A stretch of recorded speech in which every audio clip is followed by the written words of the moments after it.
اهدنا الصراط المستقيم.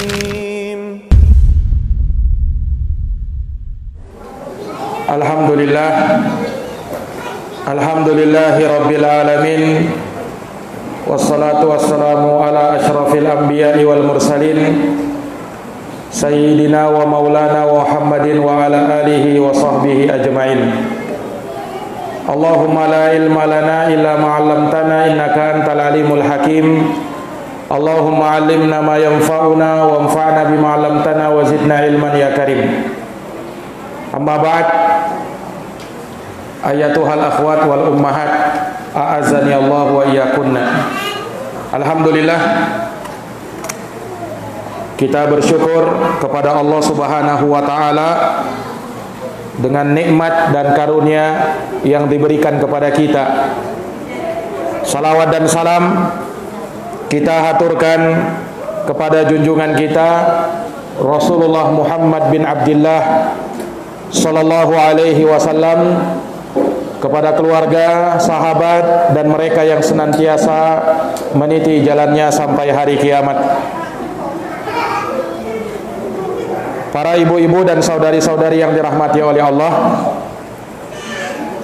kita akan melanjutkan kembali pembahasan dari kitab Sifatul Mar'atis Salihah karya Ummu Abdillah bintu Syekh Muqbil bin Hadi Al-Wadi'i hafizahullahu ta'ala, masih dalam pembahasan at-tahalli bizinatit taqwa, berhias dengan perhiasan ketakwaan, di mana seorang akhwat muslimah, seorang ummahat mukminah hendaknya berhias dengan perhiasan takwa.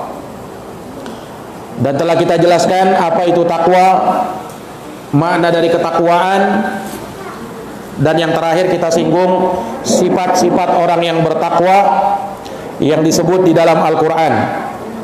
Telah kita bacakan ayat dalam surat Al-Baqarah ayat 21, juga Al-Baqarah ayat 177, yang mana kedua surat ini menyebutkan sifat orang-orang yang bertakwa.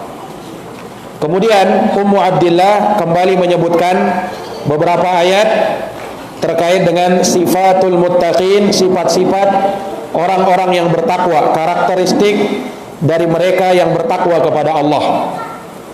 Di sini beliau sebutkan ayat di dalam surat Al-Baqarah mulai dari ayat yang kedua sampai ayat yang kelima. Kata beliau, wa fi qawlihi, dan pada firman Allah, dzalikal kitabu la raiba fi hudal lil muttaqin alladzina yu'minuna bil ghaibi wa yuqimuna as-shalah wa mimma razaqnahum yunfiqun walladzina yu'minuna bima unzila ilaika wa ma unzila min qablik wa bil akhirati hum yuqinun ulaika ala hudan min rabbihim wa ulaika humul muflihun.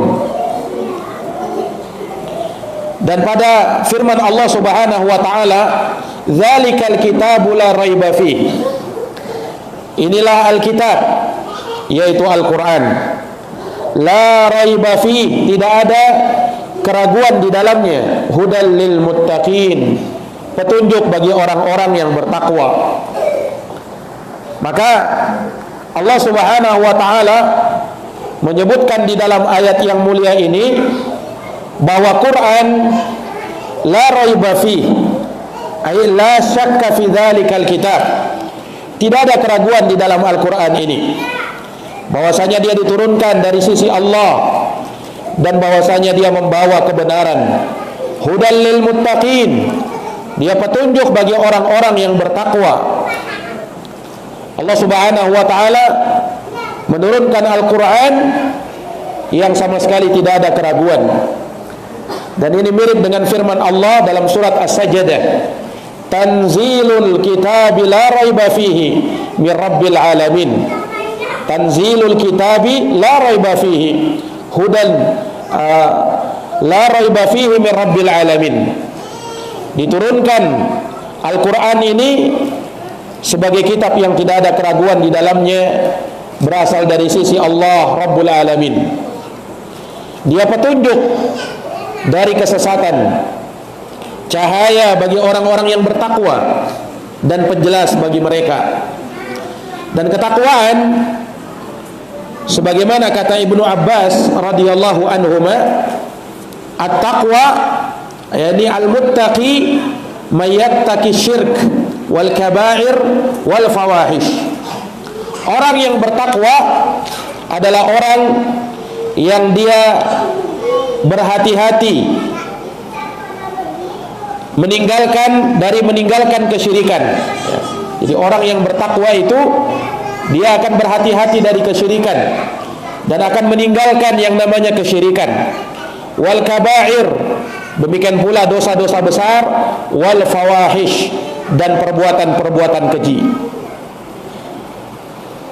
Berkata Syahr Ibnu Hausyab rahimahullah juga mendefinisikan orang yang bertakwa, al-muttaqi alladhi yatruku ma la ba'sa bihi hadharan lima ba'sa bih.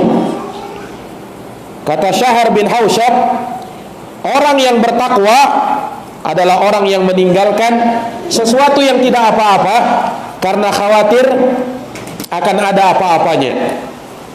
Ini lebih detail lagi.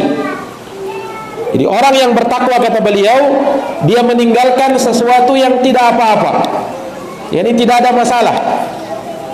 Dia tinggalkan karena khawatir takut ada masalah, takut ada apa-apanya.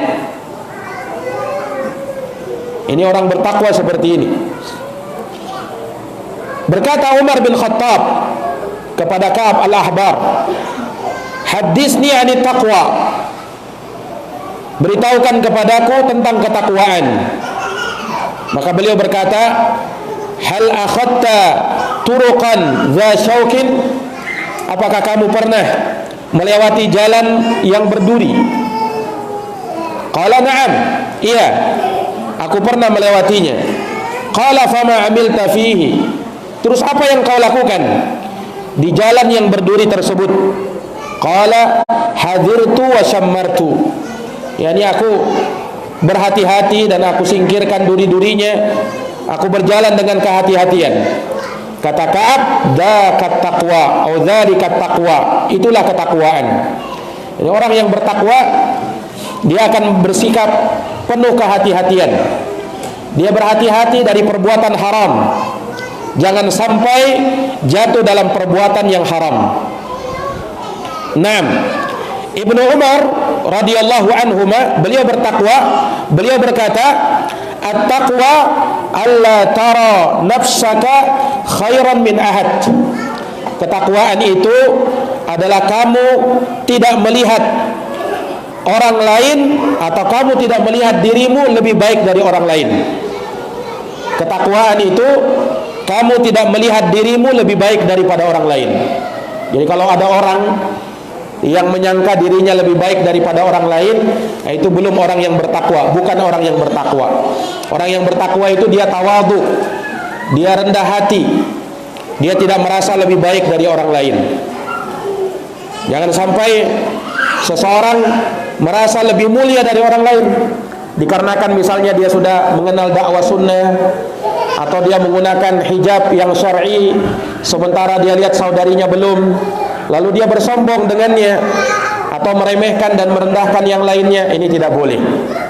Karena orang yang bertakwa itu cirinya dia tidak menyangka orang lain lebih rendah kedudukannya daripada dirinya.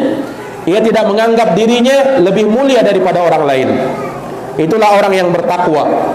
Maka Allah sebutkan bahwa Al-Quran adalah petunjuk bagi orang-orang yang bertakwa.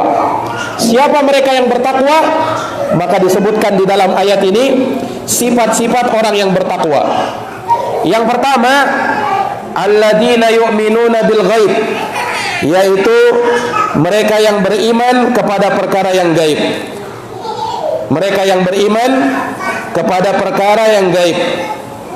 Ini sifat pertama dari sifat orang-orang yang bertakwa, beriman kepada yang gaib, yakni yang tidak nampak. Berapa banyak perkara agama yang harus kita imani, yang mungkin belum bisa dicerna oleh akal kita, seperti keberadaan ruh misalnya. Mungkin sulit untuk dicerna dengan akal. Demikian pula keimanan tentang alam kubur, mungkin sulit dicerna oleh akal. Bagaimana ada siksaan alam kubur, sementara kalau kita gali kuburnya, ya orangnya tidak ada perubahan, biasa saja keadaannya seperti itu. Tetapi dia beriman bahwasanya ada perkara yang dia tidak menyaksikan dan tidak melihatnya, itu perkara gaib. Demikian pula keberadaan jin dan syaitan, dia tidak nampak oleh mata kita, kita tidak bisa melihatnya, tetapi kita yakin bahwa jin dan syaitan itu ada, karena diberitakan di dalam Al-Quran dan sunnah Nabi SAW. Maka orang yang bertakwa, dia beriman kepada yang gaib, bahwa perkara gaib itu ada, ya. Dan yang mengetahui perkara gaib hanya Allah. Tidak ada yang tahu perkara gaib kecuali Allah. Jadi jangan anggap jin itu tahu perkara gaib, syaitan itu tahu perkara gaib. Mereka tidak tahu perkara gaib. Bahkan malaikat tidak tahu perkara gaib. Mereka makhluk gaib bagi kita, tetapi mereka bukan orang yang tahu perkara gaib. Mereka bukan makhluk yang tahu perkara gaib. Yang tahu perkara gaib siapa? Hanya Allah semata. Mana dalilnya? Allah berfirman, "Qul la ya'lamu man fis samawati wal ardil ghaiba illallah." Katakan wahai Muhammad, tidak ada makhluk yang di langit maupun yang di bumi yang tahu perkara gaib kecuali Allah. Jadi yang tahu gaib itu hanya Allah. Jadi jangan sampai kita menyangka di dunia ini ada yang tahu perkara gaib selain Allah. Oh, itu ada orang itu punya indera keenam, dia tahu perkara gaib. Ini orang yang mengaku-ngaku punya indera keenam itu butuh diruqyah, karena dia sendiri kerasukan jin atau syaitan. Nah, tidak ada orang-orang yang punya indera keenam kemudian mengklaim tahu perkara gaib. Ya, Allah ciptakan kita itu dengan penciptaan yang sempurna dengan 5 indera. Mau ditambah lagi indera keenam, itu syaitannya. Makanya jangan percaya dengan orang yang mengklaim tahu perkara gaib, bisa melihat jin, bisa melihat syaitan, bisa melihat ini dan itu, bisa melihat penampakan. Itu dusta semuanya. Karena kita beriman kepada yang gaib, jin dan syaitan itu aslinya tidak bisa dilihat. Kenapa tidak bisa dilihat? Allah sendiri yang beritakan, innahu yarakum huwa wa qabiluhu min haitsu la tarawnahum. Sesungguhnya jin dan syaitan itu mampu melihat kalian dari arah yang kalian wahai manusia tidak mampu melihat mereka. Jadi aslinya manusia tidak bisa melihat jin. Kalau ada yang mengaku tahu dan bisa lihat jin, itu adalah dukun, itu tukang sihir itu. Jangan percaya sama mereka itu, karena kita aslinya tidak bisa melihat jin. Nah, kita aslinya tidak bisa melihat jin. Walaupun terkadang jin itu bisa menampakkan dirinya. Nah, kalau dia menampakkan dirinya bisa. Tetapi kalau misalnya dia bisa menerawang, kemudian melihat, oh jin ini di dalam rumah ini ada beberapa ini, oh di tempat ini ada, dia bisa melihat tanpa jin itu memperlihatkan diri. Nah, ini tidak benar ini. Nah, imma dia berbohong atau dia berkawan dan bersekutu dengan jin. Nah, hati-hati dengan orang-orang yang seperti ini, ya. Karena apa? Orang yang bertakwa itu mereka beriman kepada yang gaib. Yang gaib itu yang tahu hanya siapa? Hanya Allah semata. Tidak ada yang tahu. Malaikat pun tidak tahu. Para nabi dan para rasul pun tidak tahu. Alimul ghaibi fala yudhiru ala ghaibihi ahada illa man irtada mir rasul. Dialah Allah yang tahu perkara gaib. Maka Allah tidak menampakkan yang gaib itu kecuali siapa yang Allah ridhoi dari kalangan para rasul. Jadi aslinya para nabi dan rasul pun tidak tahu gaib, kecuali setelah Allah nampakkan, nah baru mereka tahu. Tetapi mereka aslinya tidak tahu perkara gaib. Karena sekali lagi kunci yang gaib itu di tangan Allah. Wa indahu mafatihul gaib la ya'lamuha illahu. Dan di sisi Allah kunci-kunci yang gaib tidak ada yang tahu kecuali hanya Allah Subhanahu wa ta'ala. Naam. Maka ini sifat yang pertama yang disebut di dalam ayat ini. Kemudian sifat yang kedua, wa yuqimunas shalah. Mereka orang yang bertakwa itu selalu menegakkan sholat. Namanya menegakkan sholat, bukan sekedar sholat. Karena kalau sekedar sholat masih diancam dalam Quran, fawailul lil musallin, celaka orang yang tidak sholat. Celaka orang-orang yang sholat, yang sholat aja celaka, apalagi yang tidak sholat. Celaka orang-orang yang sholat. Kenapa bisa celaka? Alladzina hum an sholatihim sahun, yaitu orang yang lalai dalam sholatnya. Yang lalai dalam sholatnya itu terkadang mereka ini sholat tetapi mereka tidak memperhatikan kekhusyuan dalam sholat, tidak memperhatikan rukun-rukun sholat, wajib-wajib sholat. Nah, ini orang yang lalai. Termasuk yang lalai mereka yang selalu menunda-nunda sholat sampai akhirnya waktu sholat habis baru dia mau sholat. Nah, ini orang yang masih diancam celaka, orang yang selalu sholat tetapi dia lalai masih.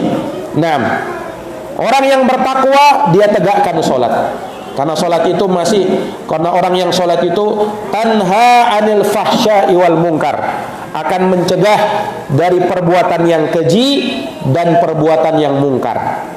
Nah, kemudian dari sifat orang yang bertakwa, wa mimma razaqnahum yunfiqun, dan mereka menginfakkan sebahagian rezeki yang telah diberikan kepada mereka. Mereka menginfakkan sebagian rezeki yang telah diberikan kepada mereka.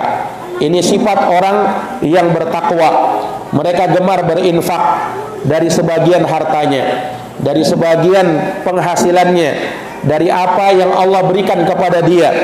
Dia gemar membantu orang lain, dia suka menderma kepada orang lain, dan dia lakukan semua itu karena dasar ketakwaannya kepada Allah. Kemudian sifat berikutnya, walladzina yu'minuna bima unzila ilaika wa ma unzila min qablika wa bil akhirati hum yuqinun. Dan orang-orang yang bertakwa adalah mereka yang beriman dengan apa yang telah diturunkan kepadamu wahai Muhammad, yakni beriman kepada Quran. Mereka beriman Quran itu firman Allah, Quran itu kalamullah, Quran itu harus kita pelajari, Quran itu harus kita amalkan, Quran itu harus kita dakwahkan. Nah, itu orang yang beriman kepada Quran. Jadi Quran itu bukan hanya dijadikan sebagai barang tempelan, dijadikan tempelan di dinding rumahnya. Iya, kemudian tidak pernah dia baca, tidak pernah dia buka-buka Qurannya, berdebu Qurannya. Nanti pas Ramadan baru dia buka, setahun sekali baca Quran. Nah, harusnya Quran itu kita baca. Tidak cukup sekedar dibaca, kita pelajari. Kita pelajari tajwidnya, pelajari cara bacanya. Jangan sampai sudah lama ngaji tapi belepotan masih baca Qurannya.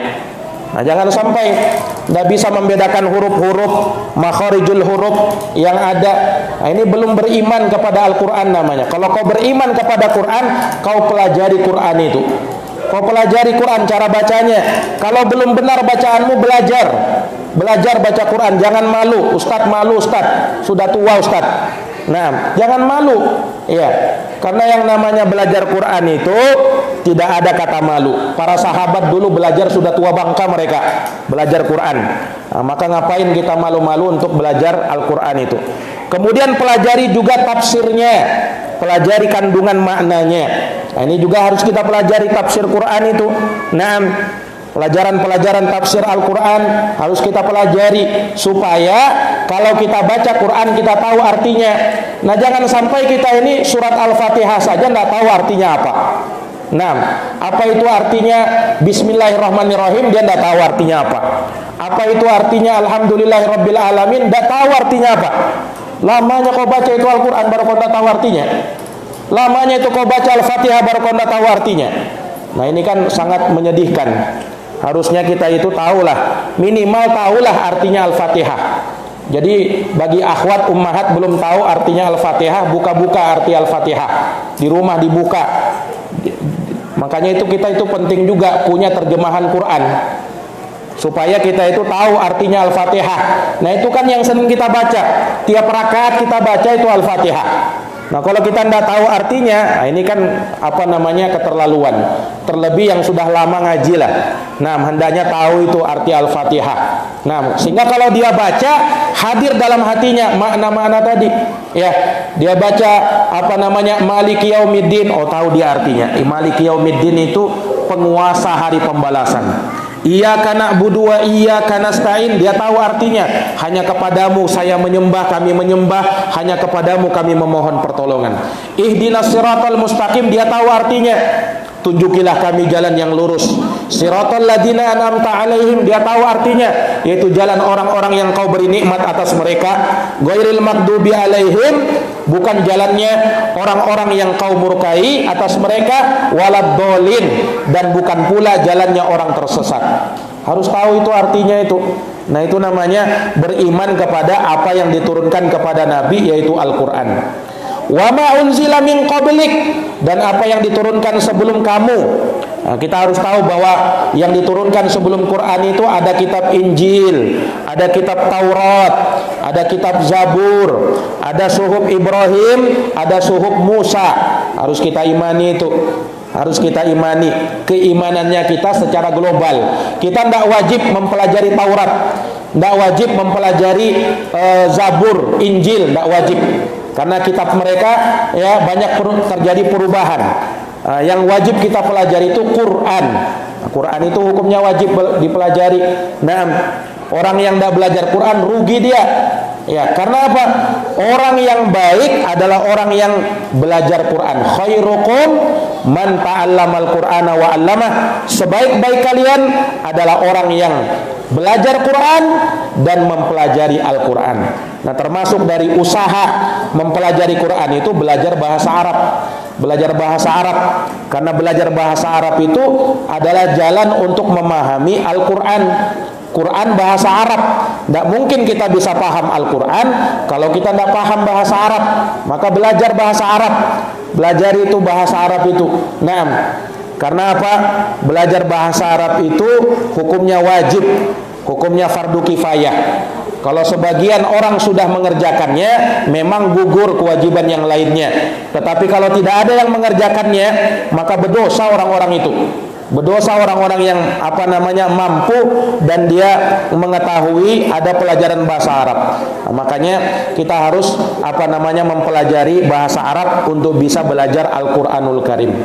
Para akhwat dan ummahat, ibu-ibu dan saudari-saudari yang dirahmati dan dimuliakan oleh Allah, maka itu sifat orang yang bertakwa. Orang yang bertakwa itu suka belajar. Suka belajar dia, itu ciri orang yang bertakwa. Kalau orang yang tidak suka belajar, yang masa bodoh dengan pelajaran, tidak peduli dengan pelajaran agama, nah ini belum bertakwa dia sama Allah. Orang yang bertakwa itu suka belajar. Belajar apa Ustadz? Belajar agama. Itu orang yang bertakwa itu. Nah, mereka tidak bosan mengkaji agamanya, mempelajari agamanya untuk menjadi bekal agar dia bisa beribadah dengan baik dan agar bisa nanti dia pakai di hari kiamat untuk dia berbekal dengan ilmu yang bermanfaat. Karena ilmu bermanfaat itu akan jadi amal jariah. 3 kata Nabi yang akan tetap ada, ya, yang akan tetap mengalir pahalanya walaupun kamu sudah mati, walaupun sudah jadi tulang belulang, walaupun sudah menyatu dengan tanah. 3 ini masih mengalir. Apa itu? Salah satunya au ilmin yuntafa'u bih, ilmu yang bermanfaat. Kalau kau punya ilmu, kemudian kau amalkan, kau ajarkan, tidak usah kau ajarkan sama orang lain, kau ajarkan sama anakmu saja, sudah kau dapat pahala, jadi amal jariah. Apalagi kalau kau bisa ajarkan kepada orang lain, maka tentunya amal jariahnya semakin banyak. Maka berlomba-lombalah untuk mengejar amal jariah. Kemudian orang yang beriman itu wabil akhirati hum yuqinun, mereka yakin dengan apa? Dengan negeri akhirat. negeri akhirat, mereka yakin bahwasanya akan ada kehidupan setelah kematian. Setelah mati itu akan ada hari kebangkitan. Nah, itulah kita nanti dikumpulkan di hari kiamat, ya, di padang mahsyar dalam keadaan telanjang kita semua ini. Perempuannya telanjang, laki-lakinya telanjang. Tapi tidak ada yang mau melihat satu sama lain. Kenapa? Tidak ada urusan dengan aurat-aurat itu. Kenapa? Di hari kiamat orang semuanya ketakutan. Orang semuanya memikirkan dirinya selamat atau tidak saya ini. Itu yang dipikirkan oleh manusia. Tidak ada mereka santai-santai. Tidak ada mereka itu bermain-main di padang mahsyar. Mana ada kesempatan untuk itu? Yang ada dalam pikiran mereka selamat atau tidak selamat ini. Itu yang ada pada pikiran mereka. Maka sebelum hari itu datang, di dunia ini tempat kita beramal, maka perbanyak amal sebelum nanti kau menyesal. Nanti di akhirat kau telanjang, menyesal kau. Hati-hati jamaah sekalian yang dirahmati dan dimuliakan oleh Allah Subhanahu wa taala. Orang yang bertakwa, mereka yakin dengan negeri akhirat. Yakin mereka, tidak ada ragu. Tidak ada ragu. Negeri akhirat dinamakan negeri akhirat. Akhirat itu dari kata akhir. Akhir itu artinya yang terakhir. Kenapa? Karena tidak ada lagi setelah itu ya yang namanya kematian. Orang hidup di akhirat kekal selama-lamanya. Itulah kehidupan yang sebenarnya. Kita di dunia ini menunggu saja, menunggu ajalnya, menunggu kematiannya. Nanti kita akan mati semua ini. Nah, semua dari kita akan mati, ya. Kemudian kita akan berjumpa dengan hari kiamat. Maka orang yang bertakwa yakin betul dia. Nah, masalahnya terkadang ada orang yakin dia dengan negeri akhirat, tapi perbuatannya seakan-akan menunjukkan dia tidak yakin. Makanya tidak ada persiapan. Kalau orang yang yakin harusnya bersiap-siap dia, punya persiapan dia. Itu orang yang yakin namanya. Kalau orang yang ditanya percaya tak dengan akhirat, percaya saya. Tapi apa? Tetapi dia masih bersantai-santai, bahkan masih melakukan perbuatan maksiat. Nah, ini menunjukkan perbuatannya tidak yakin dia dengan negeri akhirat itu. Maka Allah Subhanahu wa taala sebutkan di akhir ayat, ulaika ala hudam mir rabbihim. Mereka itulah orang-orang yang bertakwa itu, yang beriman kepada yang gaib, yang mendirikan sholat, menginfakkan sebagian rezeki mereka, beriman dengan apa yang diturunkan kepada Nabi Muhammad, beriman kepada kitab-kitab sebelum Quran, yakin dengan akhirat. Mereka itu ala hudam mir rabbihim, berada di atas petunjuk dari Tuhan mereka. Artinya mereka itu dapat hidayah dari Allah. Wa ulaika humul muflihun, dan mereka itulah orang yang beruntung. Artinya apa? Orang yang tidak punya sifat ini, dia akan berada di atas kesesatan. Jadi orang yang tidak beriman kepada yang gaib, sesat dia itu. Orang yang tidak sholat, sesat dia itu. Orang yang tidak menginfakkan sebagian rezeki mereka, orang yang kikir, maka sesat dia itu. Orang yang tidak beriman kepada Quran dan beriman kepada kitab-kitab sebelum Quran, sesat dia itu. Demikian pula orang yang tidak yakin dengan akhirat, sesat dia itu, dan bisa menyesatkan orang lain, wal iyadzubillah. Dan mereka itulah orang-orang yang beruntung, menunjukkan bahwasanya mereka yang tidak melakukan sifat-sifat tadi, maka mereka akan merugi dunia akhirat, wal iyadzubillah. Nah, ini para akhwat dan ummahat, ibu-ibu dan saudari-saudari yang dirahmati oleh Allah. Ayat yang tadi kita baca surat Al-Baqarah ayat 2 sampai 5. Nah, ini ayat-ayat yang harusnya kita renungkan kalau kita mau menjadi orang yang bertakwa. Kemudian beliau sebutkan lagi ayat di dalam surat Az-Zariyat 15-19. Surat apa? Az-Zariyat ayat 15 sampai 19. Allah berfirman, innal muttaqina fi jannati wa uyun. Sesungguhnya orang-orang yang bertakwa itu berada di dalam surga-surga dan mata air. Ini keutamaan orang yang bertakwa, surga jaminannya. Iya. Dan mereka berada di mata air. Ini menunjukkan keindahan surga itu. Kenapa? Ada airnya. Sesuatu itu akan semakin indah terasa kalau ada airnya. Makanya orang itu suka cari air. Nah, suka nyari air. Kalau dia wisata, sukanya ya nyari air. Kenapa? Memang sesuatu itu akan nampak indah kalau ada airnya. Makanya orang suka datang ke pantai, suka datang ke air terjun, suka datang ke kolam renang, suka datang ke danau. Kenapa? Ada airnya. Nah, itu orang suka datang itu. Nah, makanya di dalam surga itu ada airnya. Nah surganya, di dalam surga itu ada mata air luar biasa. Dia mengalir itu tanpa ada cekungan. Itu disebutkan dalam tafsir. Tanpa ada cekungan. Kalau kita kan air itu kan mesti ada cekungan, kemudian dia mengalir. Kalau dalam surga, air mengalir itu di samping kita mengalir dia. Dalam keadaan tidak ada tempat penampungannya, mengalir saja. Nah itu aliran di dalam surga, subhanallah. Nah, orang yang bertakwa akan mendapatkan surga dan mata air seperti itu. Akhidina ma atahum rabbuhum. Mereka mengambil apa yang telah didatangkan kepada mereka dari Tuhan mereka. Innahum kanu qabla dzalika muhsinin. Mereka itu sebelum itu adalah orang-orang yang berbuat baik. Nah ini dari sifat orang yang bertakwa, mereka adalah orang muhsin. Muhsin itu artinya orang yang suka berbuat baik. Orang yang suka berbuat baik. Berbuat baik dalam hal apa? Berbuat baik dalam beribadah. Bagaimana caranya? Berbuat baik dalam beribadah yaitu anta budallaha ka'annaka tarah.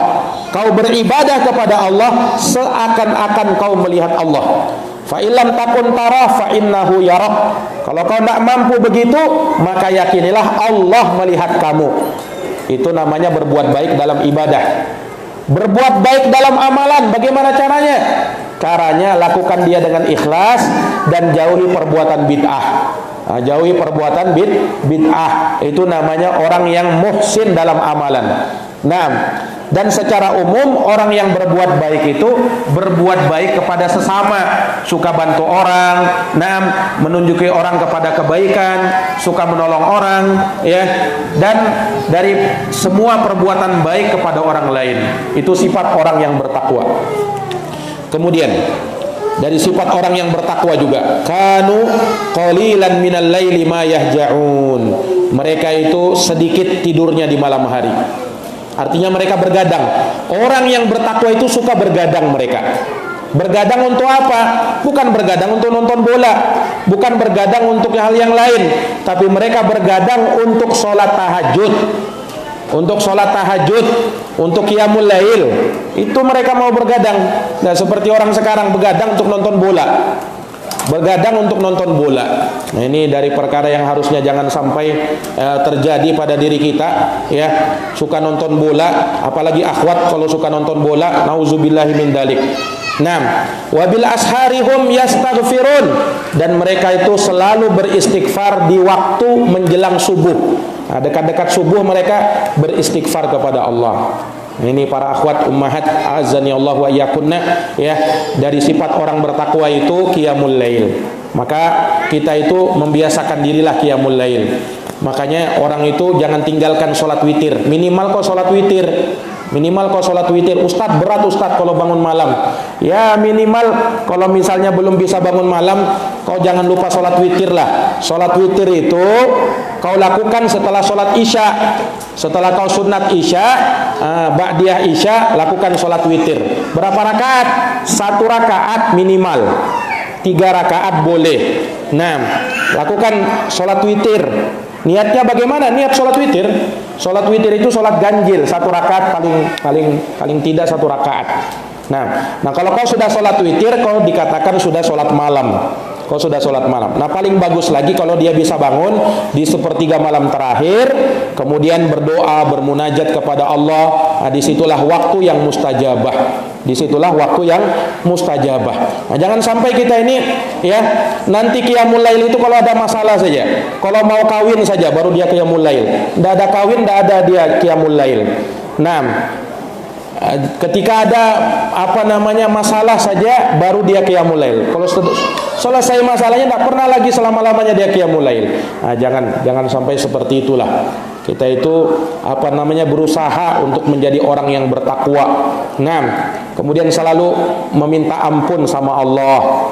Minta ampun itu para akhwat, itu tidak menunggu kau berbuat dosa dulu.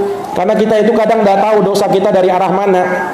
Kadang kita itu tidak sadar berbuat dosa, ya. Kadang kita itu tidak tahu kalau itu dosa, ternyata itu dosa. Nah, kita tidak tahu. Makanya banyak-banyak istighfar sama Allah. Banyak-banyak istighfar sama Allah. Nabi itu istighfarnya dalam sehari tidak kurang dari 100 kali. Itu Nabi itu. Padahal Nabi orang yang dijamin. Tapi bersamaan dengan itu Nabi hebat istighfarnya. Nah, kita ini harusnya lebih hebat lagi istighfar sama Allah Subhanahu wa taala. Makanya dari tuntunan Nabi SAW, Nabi itu beristighfar, ya, kadang di pagi hari, kadang di petang hari. Setelah sholat subuh dan setelah sholat asar. Itu sebanyak 100 kali. Jadi lakukan ini akhwat. Lakukan istighfar. Lafadznya begini, seperti dalam hadis sahih, astaghfirullah wa atubu ilaihi. Ucapkan berapa kali? 100 kali. Kapan? Subuh atau asar. Setelah sholat subuh atau setelah sholat asar.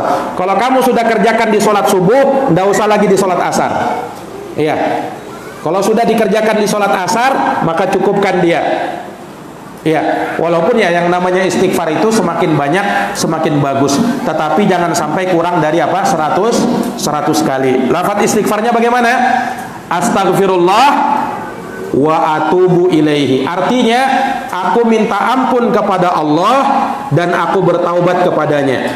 Aku minta ampun kepada Allah dan aku bertaubat kepadanya. Nah, ini para akhwat, a'azani Allah wa iyyakunna. Kemudian dikatakan wa fi amwalihim haqqul lisaili wal mahrum, dan pada harta-harta mereka ada hak bagi orang yang meminta-minta dan orang yang tidak meminta-minta. Nah, ini yang tadi disebutkan bahwasanya orang yang bertakwa itu mereka menunaikan hak harta mereka dengan mengeluarkan sebahagiannya di jalan Allah Subhanahu wa taala. Para akhwat dan ummahat yang dirahmati dan dimuliakan oleh Allah, mungkin demikian yang bisa kami paparkan terkait dengan sifat dan karakteristik orang-orang yang bertakwa, yang mana kesimpulan dari pembahasan tadi kita bisa mendapati beberapa karakteristik orang yang bertakwa. Yang pertama, mereka beriman kepada yang gaib. Yang kedua, menegakkan sholat. Yang ketiga, menginfakkan sebagian harta. Yang keempat, mereka beriman dengan Al-Quran dan kitab-kitab sebelum Quran. Yang kelima, mereka beriman meyakini negeri akhirat. Kemudian mereka juga adalah orang yang berbuat baik, berbuat ihsan.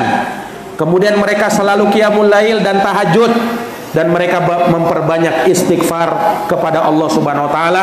Maka itu 7 ya karakteristik orang yang bertakwa yang bisa kita bacakan pada kesempatan pagi hari ini. Semoga bermanfaat dan semoga kita dijadikan orang-orang yang bertakwa kepada Allah Subhanahu wa taala. Mohon kepada Allah semoga kita ini dijadikan orang-orang yang bertakwa. Wa ja'alna lil muttaqina imama. Jadikanlah kami imam bagi orang-orang yang bertakwa. Para akhwat dan ummahat, kaum muslimin, kaum muslimat yang dirahmati oleh Allah, mudah-mudahan apa yang kita dengarkan, apa yang kita bacakan pada kesempatan pagi hari ini bermanfaat bagi semuanya. Jazakumullah khairan atas perhatiannya. Mohon maaf atas segala kekurangannya. Kita tutup dan kita akhiri dengan doa kafaratul majlis. Subhanakallahumma wa bihamdika asyhadu an la ilaha illa anta astaghfiruka wa atubu ilaik. Wassalamualaikum warahmatullahi wabarakatuh.